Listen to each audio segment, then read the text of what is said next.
You've got to make 700 million new vehicles, and that article alone tells you there are 7 gallons of oil in every tire. Now, how are you going to get the minerals out of the ground, build the new factories? That's all hydrocarbon energy.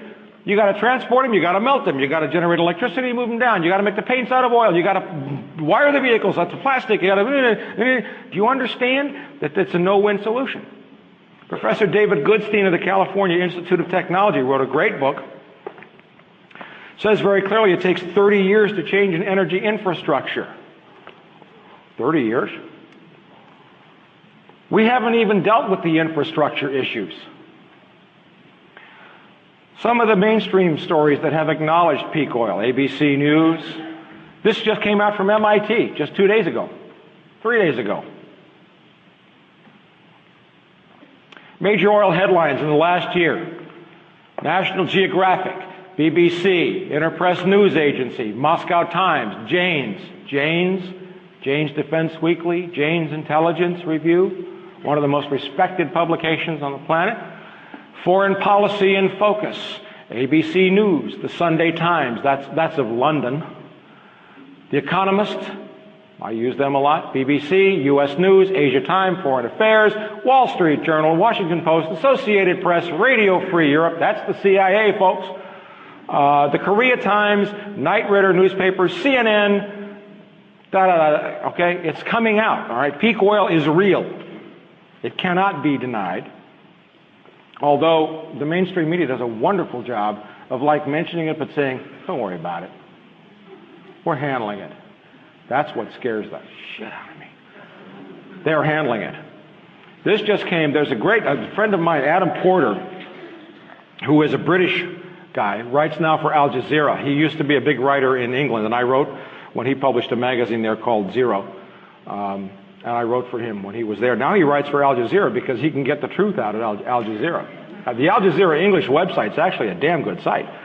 So he wrote this. Now, here's just a little clue as to what they're hiding. And this is what From the Wilderness does, is that, yeah, the mainstream media lies, but they have to tell the truth because there are actually people who make decisions who read them, and they know kind of where to look and how to read it. Look at this down here. This is Britain. He's writing about Britain. High fuel costs spell winter tragedy. British government. In the UK, up to 52,000 pensioners die during a cold winter. They are classified as excess deaths. That's because Great Britain is running out of energy. The North Sea is in complete decline. There's very little natural gas. And it's going to happen here. How many people heat their homes with natural gas? It's like you don't want to admit it. It's like, how many people are gay? I'll get more hands raised than I would. How many people heat with that?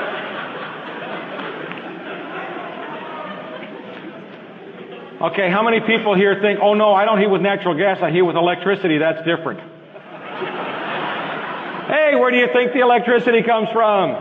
They burn that. Okay, some of it's hydro, but for most of the country, it's natural gas or coal. Here's an interesting quote.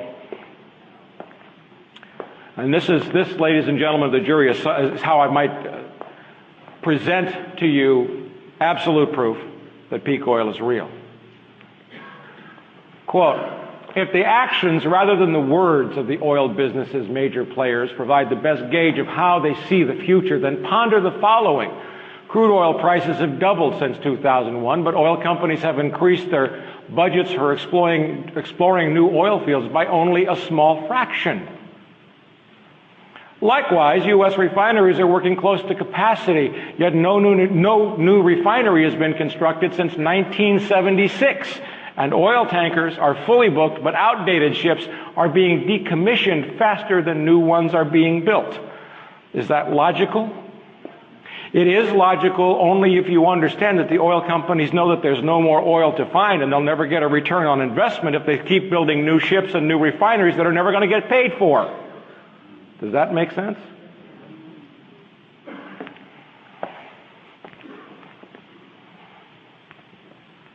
Here's really scary.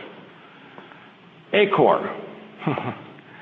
right here. The American Council on Renewable Energy just had a meeting. This is December 14th in Washington. And basically what the thrust of this story was, if one actionable priority could be distilled from the chorus of support expressed for renewables, that's wind, solar, all the warm, fuzzy, progressive stuff we like, which I like, which is great.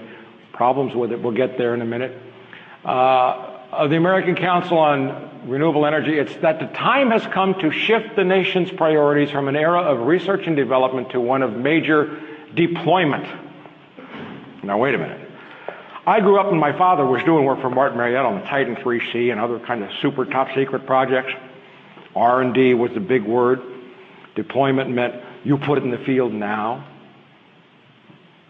And what this whole article says is that renewables have not been anywhere close to perfected, refined. The technology doesn't exist. The infrastructure doesn't exist to make them replace oil. But what the story says is if you don't put whatever you got in the field now, we're done anyway. That's very scary. And you know who one of the big guys in this whole operation is? A guy by the name of James Woolsey. I think he's mentioned here on this page. You know who James Woolsey was? Bill Clinton's first director of Central Intelligence. This is riddled with intelligence people. And what they said was basically, stop trying to make your solar better, stop trying to make your windmills better, stop trying to just get it out now. Woolsey is really scary because he's really involved in something I read about in Discover magazine called thermal depolymerization. And you read the story, it is a non-scientific story because they don't talk about something called net energy, how much energy you have to put into something versus how much you get out. But Woolsey was really behind this thermal depolymerization, which is some kind of a machine where you can throw in animal waste, animals, and come out with oil.